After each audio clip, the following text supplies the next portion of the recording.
Guys, ba't ang dami kong nababasa sa comment section na, Idol, bumalik ka na sa ML? Sino ba kasing nagsabi guys na umalis ako sa ML? Hindi porkit naglaro na kami ng ibang game mga pre, nag-quit na kami dito sa ML. At isa pa, wala namang problema kung kahit anong lalaroin namin. At saka sayang naman yung mga diamonds ko dito kung mag-quit ako. At saka anong gagawin ko sa mga skin na to kung hindi ko naman to magagamit? Alam kong konti pa lang tong skin na to guys, pero para sa akin marami na to. Kasi hindi naman basta-basta to mga skin ko dito guys. Partida, ito lang muna ipapakita ko mga skin guys. At syempre, ipapakita ko sa inyo kung gaano ako kalakas mang one hit. Pero para sa akin guys kung tunay kang malakas, hindi na kailangan ng skin. Wala naman sa skin yan nag-base mga pre, nasa galawan pero yan. Mas maangas pa rin mga pre kung naka-skin ka. Pero para sa mga bashers ko dyan mga pre, no, ituloy nyo lang yan. Kasi ang dadami kong mga bashers mga pre, ang daming sinasabi, injector.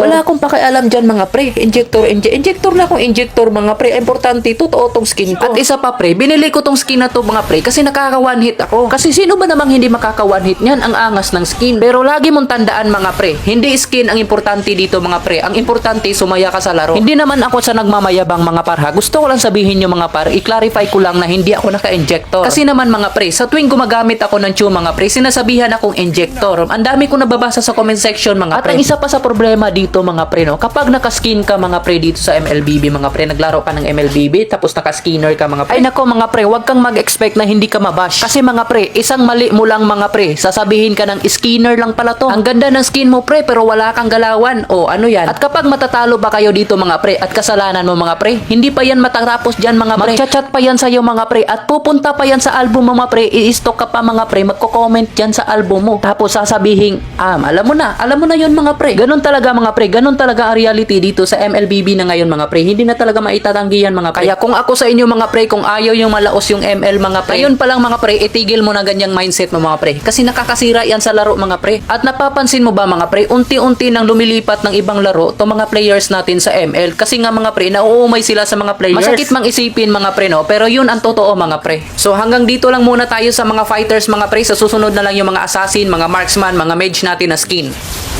At gusto ko lang ipaalam din sa inyo mga pre no, na namimigay tayo ng skin sa mga solid supporters natin. Kaya ikaw kung deserving ka mabigyan ng skin, i-PM mo ko, i-chat mo ko, gawin mo lahat yung step. At kung gusto mo ng Starlight Premium mga par, pwede rin. Ang angas pa naman ng Starlight ngayon ni Gusion mga pre. So ayun, para sa mga gustong sumali, i-chat mo lang ako. At saka dapat nanood ka sa live ko mga pre dito sa Bigo Live. So i-search mo na lang tong account ko sa Bigo Live mga pre, tapos i-follow mo para masundan mo yung live natin. Dapat nanonood ka mga pre para mabigyan ka ng skin. Tapos panoorin mo yung content na ginawa ko dyan mga pre, in-upload ko dyan mga pre para ma-add ka na sa GC. So ayun, congratulations. So anong gusto mong epic skin, i-comment mo dyan. At so ayun, meron ako ditong 66,000 na lang na diamond. So ayun, ituturo ko sa iyo kung paano ko to nakuha tong libre na diamond sa ML. Dito lang yan sa Joy It app guys. Pagka open mo, may makita kang code sa taas, enter mo lang tong code na to. Maliit na NJ, tapos malaki na DI, tapos maliit na CHW. Siguraduhin yung tama yung code na nilagay nyo guys. May makita kayong price redemption. Makita nyo na yung Mobile Legends diamonds dyan guys. Ang dami, up to 5,000. So ito yung sikreto ko guys kung paano dumadami yung diamonds.